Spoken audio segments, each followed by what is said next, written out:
Back again. Another episode of A Muslim and an Atheist Breaks Bread. What you saying, Pops? I'm good, man. Cold again. Cold again. Summer, winter. It's really weird because we've been saying we're cold, but yet we're still not putting the heating on. It's because it's sun shining outside, and it already put the heating on till you get in here. And it's the fridge. To be fair though, you know when it's the other way around. In the summer you come in there and you're baking and it's one of them. So we're going to dive into the Ganges.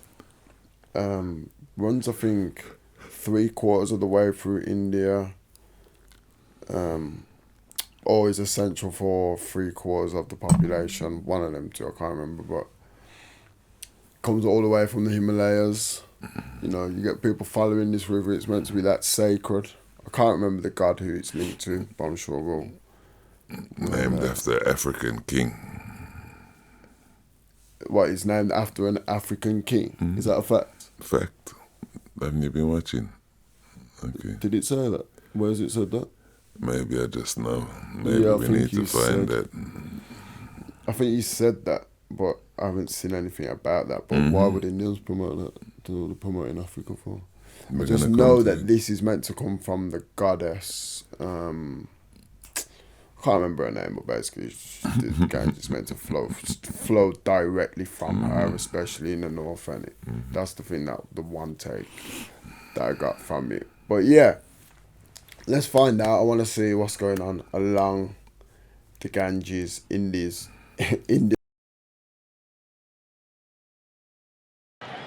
Varanasi is the spiritual center of the earth for Hindus. Millions of pilgrims and sadhus come from all over India to purify themselves here in the sacred waters of the Ganges. Upstream in nearby Allahabad will join 20 million Hindus for one of the largest religious gatherings on earth, a great bathing ritual known as the Kumbh Mela. Standing here in the Ganges, I'm Art Wolf. Join me on Travels to the Edge.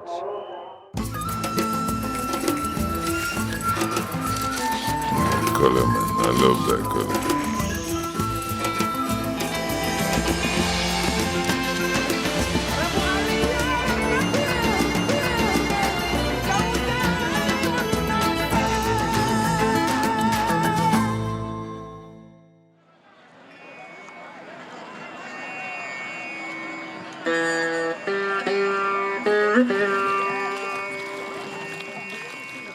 Northern India is dominated by the Himalayas. Snowmelt from the high peaks flows into some of the most sacred rivers in Asia.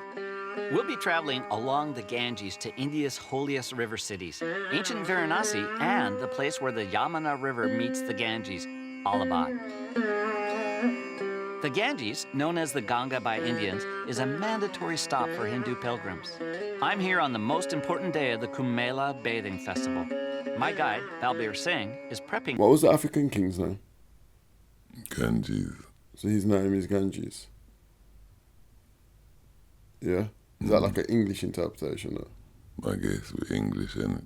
Yeah. I'm just finding out. That's what I might call him Africa as well. Guide, Balbir Singh, is prepping me for what's up ahead. Kumbh Mela is basically, it's a festival where the sadhus actually come together from all over India for the holy rituals, which actually takes place next to the Ganga. And they take a holy... Sadhus are the people who... Are we watching the film? No, I'm just saying if you can remember. Thinking if you're paying attention, so sadhus are the people who devote their life, and it's meant to mean like good soul or something like that. So all their time is basically just devoted to praying. That's it, ain't it? Yeah. And they take a holy dip in the river. So bathing. It's bathing in the purifying waters of the Ganges. Yes.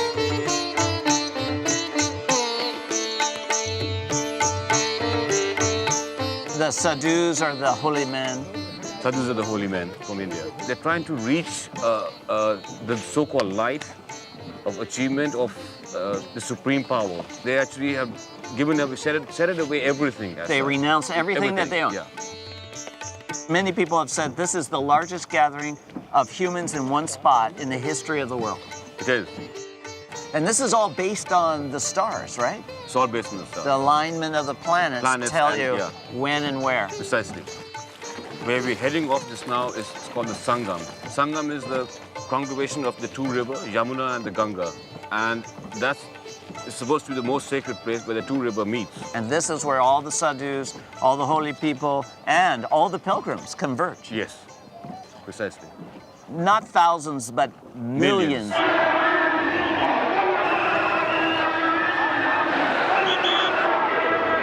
That is sheer mass humanity. And these people have come from all over India, am I right? All over India.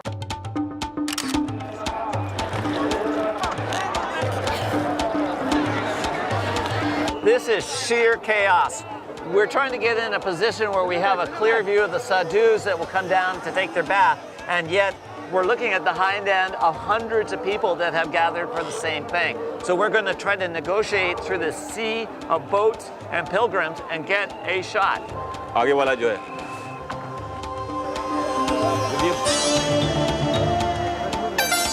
हमको जाना है वो वहाँ पर Are we going to be able to get over there, do you think? We're trying to, it's very shallow.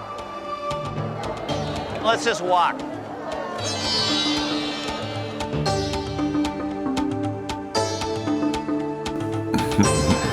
Things you gotta do to get the shot. But it's shallow, so why be in the boat?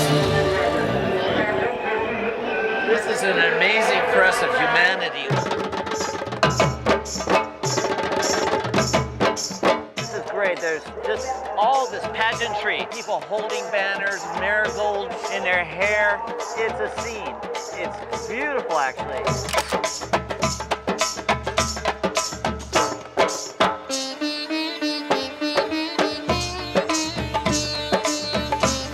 There's some beautiful sadhus coming in with paintings on their foreheads.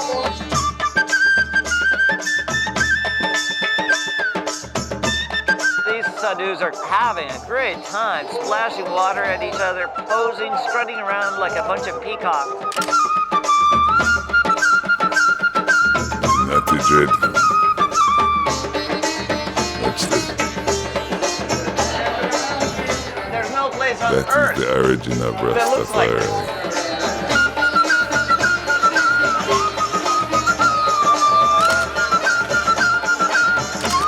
It is very much a celebration and a moment of happiness for the sadhus as well as the greater masses that have come so far to participate in this ritualistic bathing of the Ganges.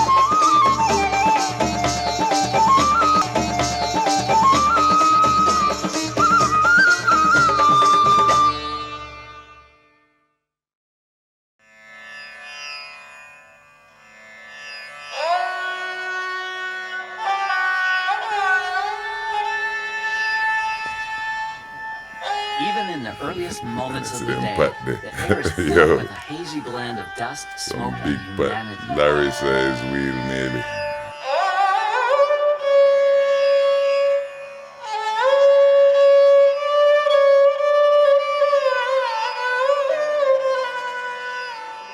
I love working in the margins of the day, especially in the morning when people are just waking up.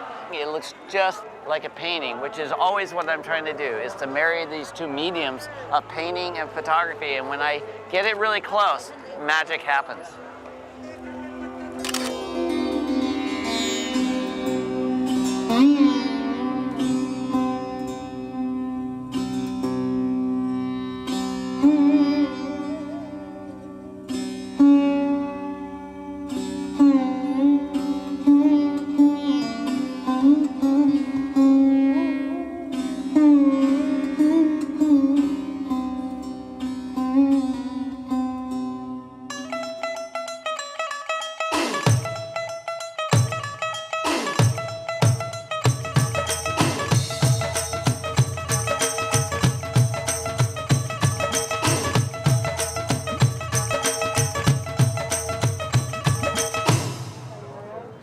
So this is Sadhu Central, and each one of these tents, there's a head sadhu and his followers, and there's a real hierarchy amongst these sadhus. Oh yes, They all look like fascinating people to me. Look at these guys. So unique. You can always go and have a cup of tea with them. Yeah, I would love that.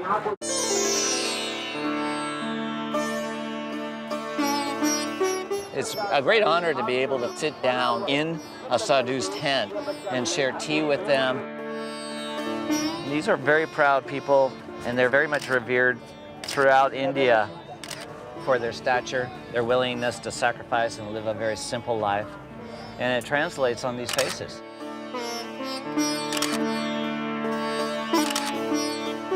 I want to show them what I'm getting now. So it's always incredible to me how everybody, no matter what culture, what faith, what point they are in their life, everybody enjoys photos of themselves. It's one of those memories that I'll take with me the rest of my life, to think that I was in here interacting with these holy men of the Hindu faith.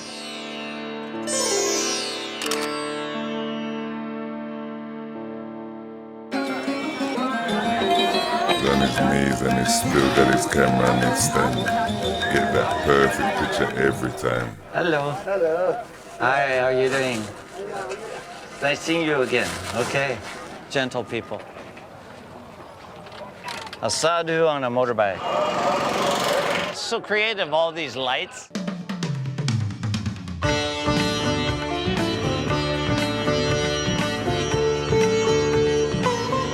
It's beautiful. There's a fire. It's just right at twilight. It's a beautiful blend of oranges and orange flame and soft muted tones.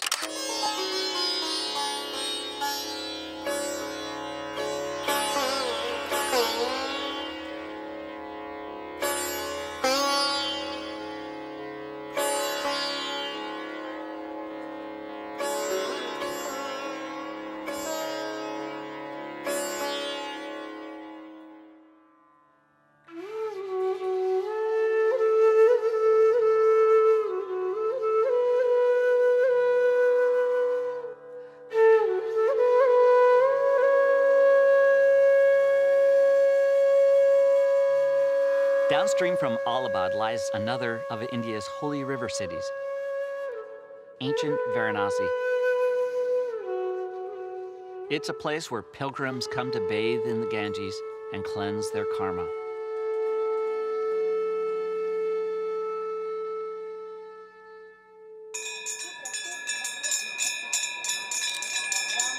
Each morning at dawn, gifts of light are offered to the gods in a ritual that has been performed for thousands of years.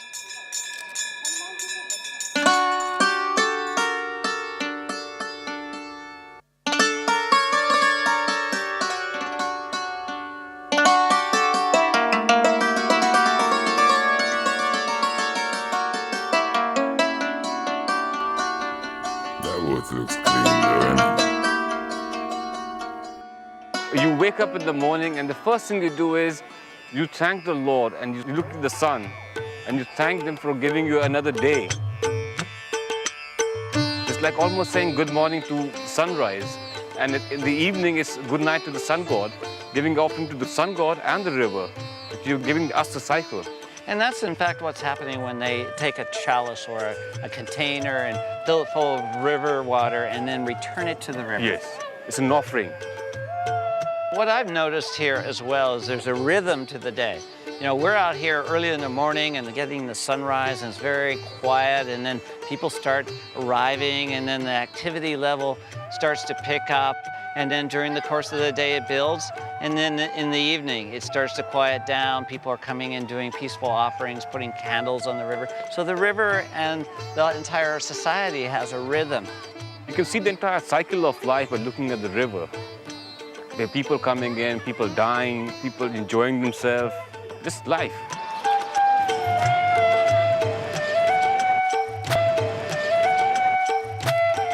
Well, this is like a true example of an ancient civilization on the riverside, whether it's the Nile or whether it's the river Ganga. And this particular place is one of the oldest places in India. It's about 3,000 years old. And most of the building which was here, which you see was built by the kings. And they made these fortresses so that they could live out here and die out here next to the Ganga. Varanasi is the place where people come for the last rite. They prefer dying out here because being sacred. To be able to, your last rite to be done at the river Ganga, it's like almost like going back to your mother. And she is the mother of all.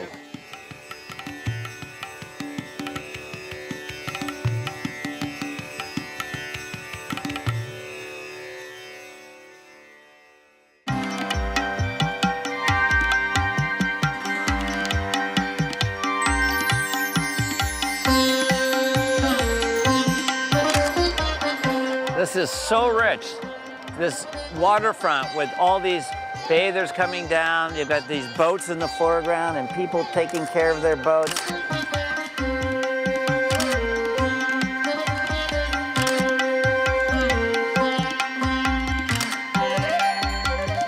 There's so much subject matter that just kind of blends into one big tapestry. And that's what I'm really trying to capture, is that timeless, ancient India.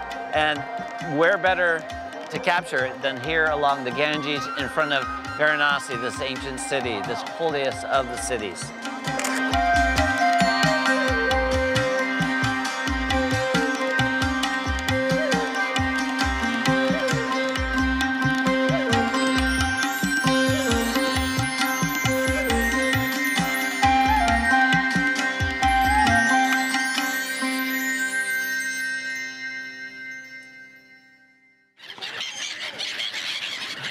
I just love the fact that all these gulls are just obliterating these boats full of pilgrims, and you just see bits and pieces through them. So it becomes a really abstract and beautiful shot, just one of many that I keep finding along this riverfront. It's just extraordinary.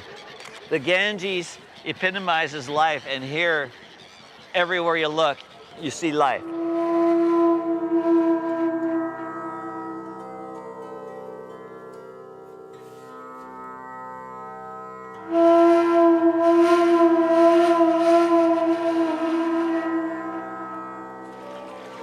This is really nice. These people are getting water in their urns and returning it to the river, offering water to the sun gods. It's a very beautiful and ritualistic moment. It's just really quite nice and lovely just to see them really seemingly unaffected by our presence.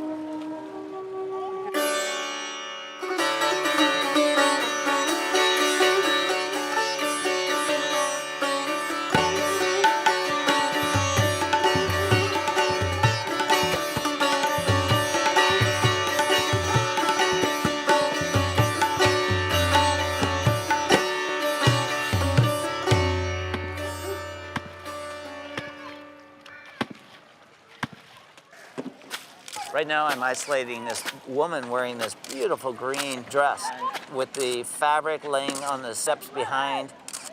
It's just such a simple but elegant image of daily life here along the Ganges.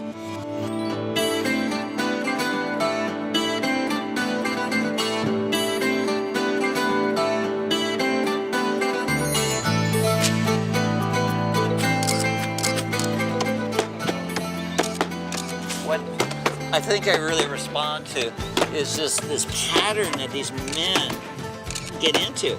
And there's a rhythm. It's the rhythm of the river, I guess I'd say.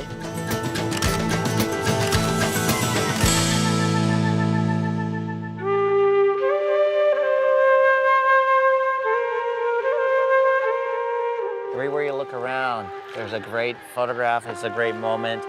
And that's what this society is about, you know, connecting with the river and the gods and paying homage and bathing in the river. The river really is the source of life here.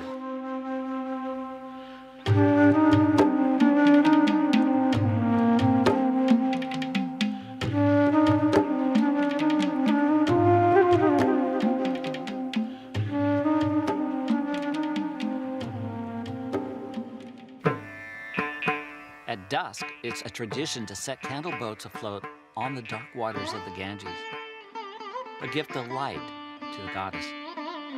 I'm trying to get a shot with these candles, but more importantly, the reflection of the candles on this young lady's face set against these boats on the Ganges. It's just a beautiful scene.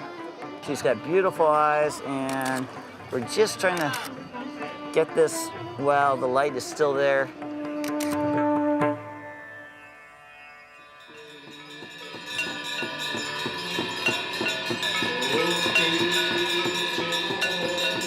Each night, holy men perform the evening prayers.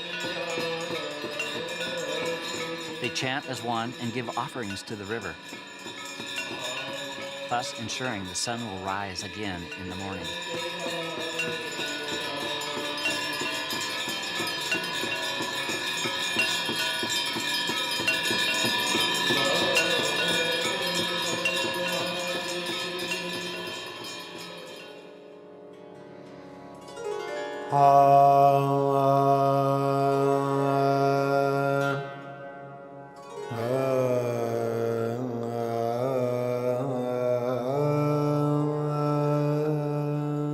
Sometimes the most beautiful moments are the most unexpected ones. We've come across this young man doing yoga on the banks of the Ganges, and this beautiful red orb is rising right above him. So I'm just trying to align the sun and his position in a very elegant way.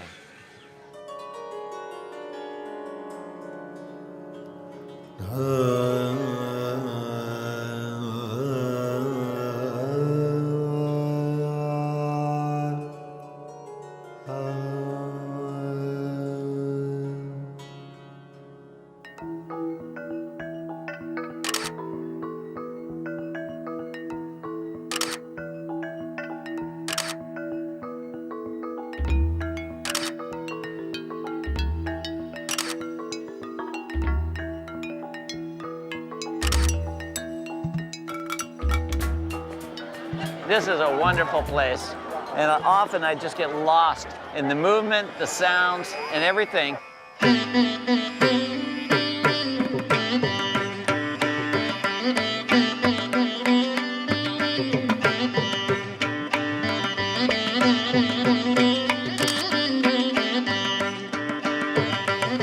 What I'm photographing right now is symmetry. I love the design of the sadhu's face and the wisdom you catch in his eyes, but also the colorful designs that sadhus often have on their faces. The beard and the lines of the beard are really quite nice, and I'm just going to accentuate that by moving in and taking a very, very stylized, very formal portrait, so that ultimately when you look at the photo, you feel the same moment that I feel when I'm taking the picture. And I accomplish that by just simply having the sadhu staring straight into my lens, and therefore straight into your eyes as you look at this image.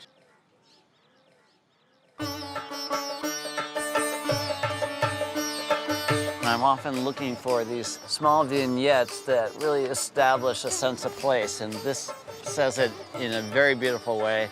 It's obviously very old, the color is worn, but that worn pastel palette really works well with the subject, and in very early morning light, it just complements the scene.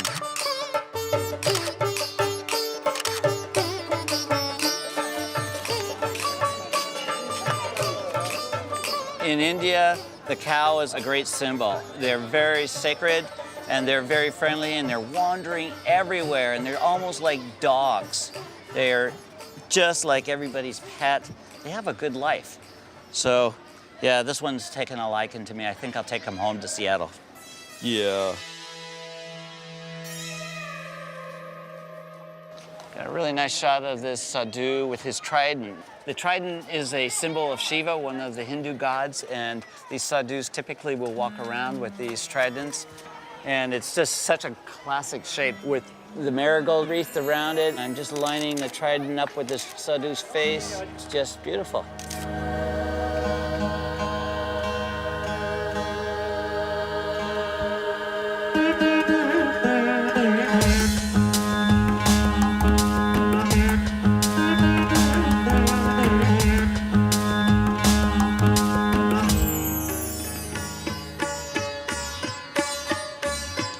Great shot here of these two musicians right along the banks of the Ganges. The sun is set, and as the light level drops, there's going to be a beautiful balance between the reflection of the fire on the faces of these two musicians and the orange glow in the sky beyond. what I'm trying to do is illuminate them with the fire, but also balance it with the sky so that it becomes a really beautiful silhouette, but warm glow on their faces.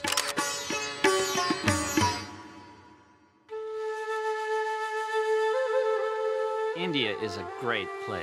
There are so many things that are uniquely different than where I come from. The sights, the smells, the sounds, the people, the traditions, the rituals. For me, everything is culture shock, and that's exactly why I love coming here. I'm Art Wolf. Join me next time on Travels to the Edge.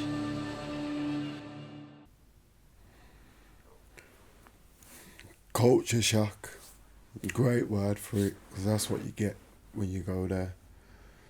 Did you get that? Did you get that in India, in Africa at all? Culture shock. You know, the first time you went, did you get culture shock, or was it in what way?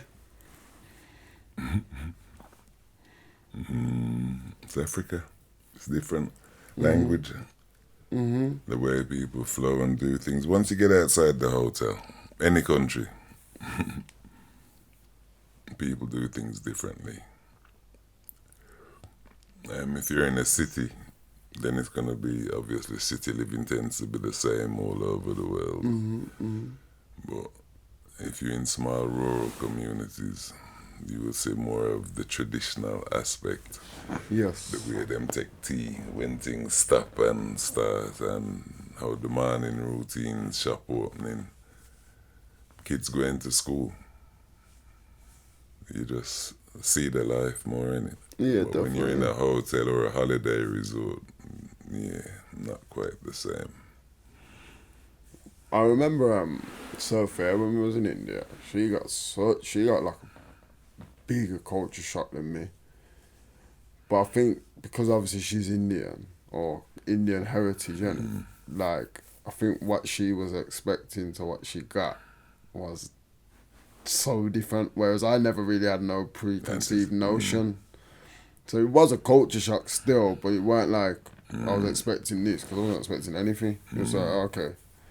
So, but yeah, definitely a culture shock. Depends how your parents prepare you for it, though, innit? If you have a family that doesn't inform, you know, you have relatives and Well, it's pictures. not even that and either, because it's, again, like, you have to think, like, if your parents have been over here for 34 years, what It's they changed. think, like, isn't what it is. So they can It's only prepare kinda you like so it's- much from their it's- memory as children. So they're preparing you from what they remember as children, or going there for a week or two, you know, every couple of years. It's not the same thing. Yeah, so that was like, again, like I know you're saying then, like the Ganges, that first of all, the festival, I can't remember what it was called, but was that holy? The festival at the start. So millions of people in that one spot. Crazy. But I'd love to like be there and film that, or do our film there, because it does look very vibrant. It looks like there's a lot of things going on. It must be crazy just to devote your life just to like literally bathing in a river. No, that's a part of the devotion. The life isn't devoted to bathing in the river. It's to, like, get Brahma in it. So they're trying to achieve that higher consciousness, that level where you say Tesla and people like that were brought to access. So these people are looking to have that. They're looking to get their chakras to that. Absolutely. Is it 24 inches or something? What they do along the way varies amongst them, I'm sure, and how they some do it. And you remember that guy says he can do it for 1 million years. He's not going anywhere, whereas the man in the restaurant is going straight into Brahma. Yeah. So a lot of these guys, the intention's there, but sustaining that intention and the character and behavior to go with it is hard when people are celebrities. Yeah. I mean, the river itself, obviously, like we were saying, I mean, again, a video can show you what it wants to show you, but,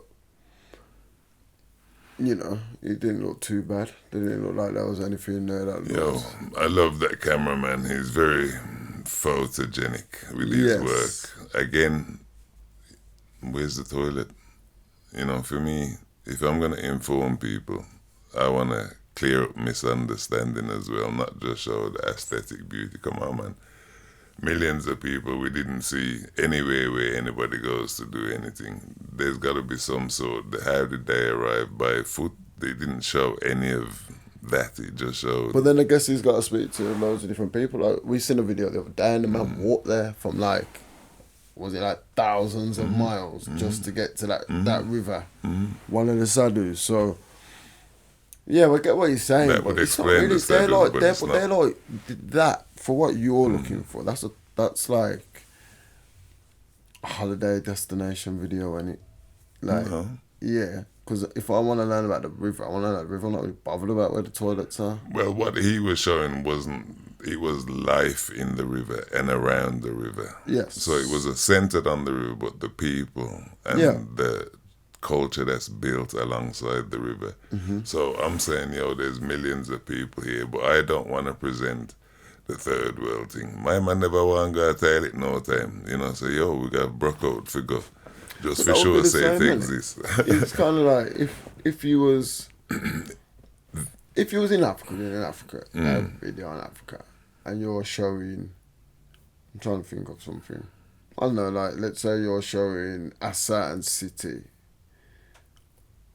Like, you're not gonna show them where the toilets are you? Well, why would you? I would, because I think like that. Yeah, that's what I mean. Like, you feel like that, bro. That's because I want to see where the we live in a toilet is. metropolitan. People can go to the toilet here, Anyway, but when they don't have a toilet, they do struggle, right? 100%. 100%. Like I said, in those countries, they build an airport, and in the airport, we see once you step outside the airport, bro, you're in the country. Yes. Now, some Muslim countries tend to have the in the floor thing. Caribbean countries have it not because of religion, but because that's how it go them to dig a hole and they go in the hole.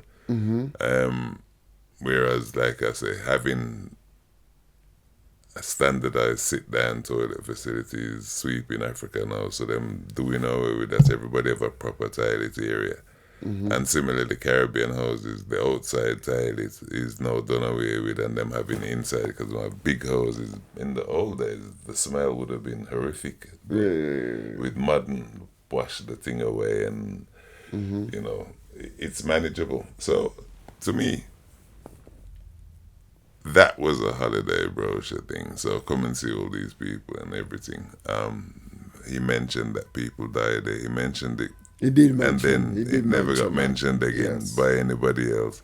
So the positives and the beauty can't be questioned, but being able to exist amongst people who are used to certain things for a traveler. I can imagine it'd be very hard for us to go and live there.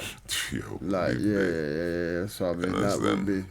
It's not normal, so you don't have to put it in. You give clues, and it's breadcrumbs to me. You want somebody to go somewhere, give them some breadcrumbs. What's the reason why I can function in that environment is what someone wants to know first.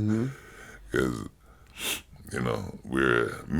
I'm a Tarzan generation, so my expectations of Africa were centered around misconceptions built up by years of watching rubbish about Africa. Yeah.